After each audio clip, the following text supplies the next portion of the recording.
కార్తీక పురాణం 15వ రోజు 15వ అధ్యాయము. దీప ప్రజ్వలనముచే ఎలుక పూర్వజన్మ స్మృతితో నరరూపమందుట. అంతటా జనక మహారాజుతో వశిష్ఠ మహాముని, జనక, కార్తీక మహత్యము గురించి ఎంత వివరించినను పూర్తి కానేరదు. కాని మరి ఒక ఇతిహాసము తెలియచెప్పెదను, సావధానుడవై ఆలకింపు అని ఇట్లు చెప్పెను.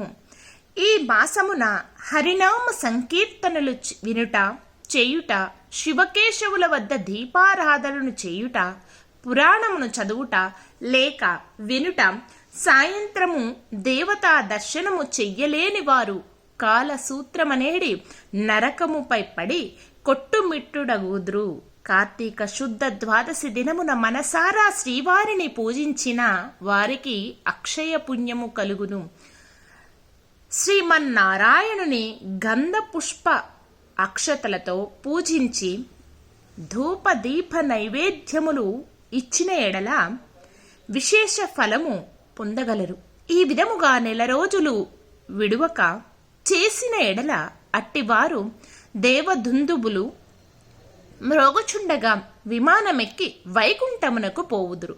1 రోజులు చెయ్యని వారు కార్తీక శుద్ధ త్రయోదశి, చతుర్దశి, పౌర్ణమి రోజులందైనా నిష్ఠతో పూజలు చేసి ఆవునేతితో దీపము ఉంచవలెను. ఈ మహా కార్తీకములో ఆవు పాలు పితికినంతసేపు మాత్రము దీపముంచిన ఎడల మరుజన్మలో బ్రాహ్మణుడుగా జన్మించును. ఇతరులు ఉంచిన దీపము ఎగద్రోసి వృద్ధి చేసిన ఎడలను లేక ఆరిపోయిన దీపమును వెలిగించినను అట్టి వారిలు సమస్త పాపములు హరింతును. అందులకు ఒక కథ కలదు, విను అని వశిష్ఠుల వారు ఇట్లు చెప్పుచున్నారు. సరస్వతీ నదీ తీరమున శిథిలమైన దేవాలయమొకటి కలదు.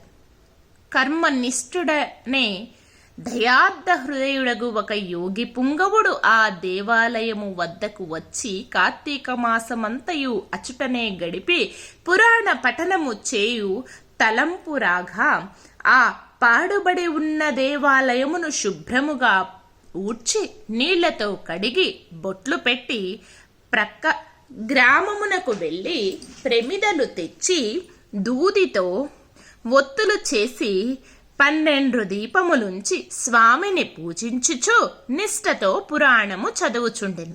ఈ విధముగా కార్తీక మాసము ప్రారంభము నుండి చేయుచుండెను.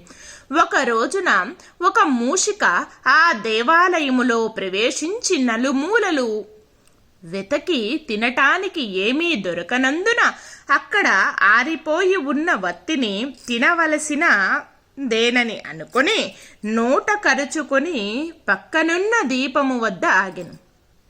నోట కరిచి అది కార్తీక మాసమగుట వలనను శివాలయములో ఆరిపోయిన వత్తి ఈ ఎలుక వల్ల వెలుగుటచే దాని పాపములు హరించుకుపోయి పుణ్యము కలిగినందున వెంటనే దాని రూపము మరి మానవ రూపములో నిలబడెను. వెంటనే దాని రూపము మారి మానవ రూపములో నిలబడెను.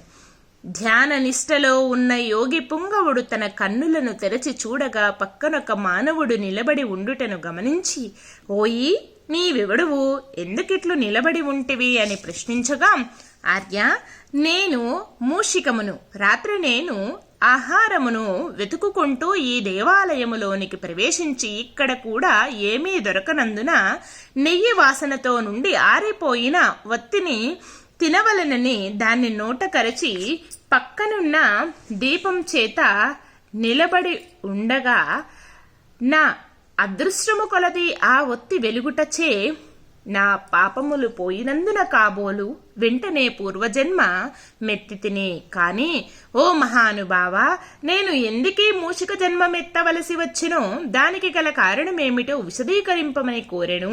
అంత యోగీశ్వరుడు ఆశ్చర్యపడి తన దివ్య దృష్టిచే సర్వము తెలుసుకుని, ఓయి, క్రిందటి జన్మలో నీవు బ్రాహ్మణుడవు. నిన్ను బాహిల్యుడనే పిలిచేవాడు. నీవు జైన మత వంశానికి చెందినవాడవు. నీ కుటుంబాన్ని పోషించుటకు వ్యవసాయము చేస్తూ ధనాశపరుడవై దేవపూజలు నిత్య కర్మములు మరచి నీచుల సహవాసము వలన నిషిద్ధాన్నము తినుచు మంచివారలను యోగ్యులను నిందించుచు పరుల చెంత స్వార్థచింత కలవాడివై ఆడపిల్లలను అమ్ము వృత్తి చేస్తూ దానివల్ల సంపాదించిన ధనాన్ని కూడబెట్టుచు సమస్త తినుబండారాలను కడు చౌకగా కొని తిరిగి వారికి ఎక్కువ ధరకు అమ్మి అటులు సంపాదించిన ధనము నీవు అనుభవించక ఇతరులకు ఇవ్వక ఆ ధనము భూస్థాపితము చేసి పిసినారివై జీవించినావు. మరణించిన తరువాత ఎలుక జన్మమెత్తి వెనుకటి జన్మ పాపములను అనుభవించుచుంటివి. నేడు భగవంతుని దగ్గర ఆరిపోయిన దీపాన్ని వెలిగించినందున పుణ్యోత్ముడవైతివి. దాని వలననే నీకు తిరిగి పూర్వజన్మ ప్రాప్తించినది. కానా నీవు నీ గ్రామమునకు పోయి నీ పెరటయందు పాతిపెట్టిన ధనమును త్రవ్వి ఆ ధనముతో దాన ధర్మములు చేసి భగవంతుని ప్రార్థించుకొని మోక్షము పొందమని అతనికి నీతులు చెప్పి పంపించెను. 15వ అధ్యాయము 15వ రోజు పారాయణం సమాప్తం. ఓం నమః శివాయ. అర్హరాభ్యోం నమః.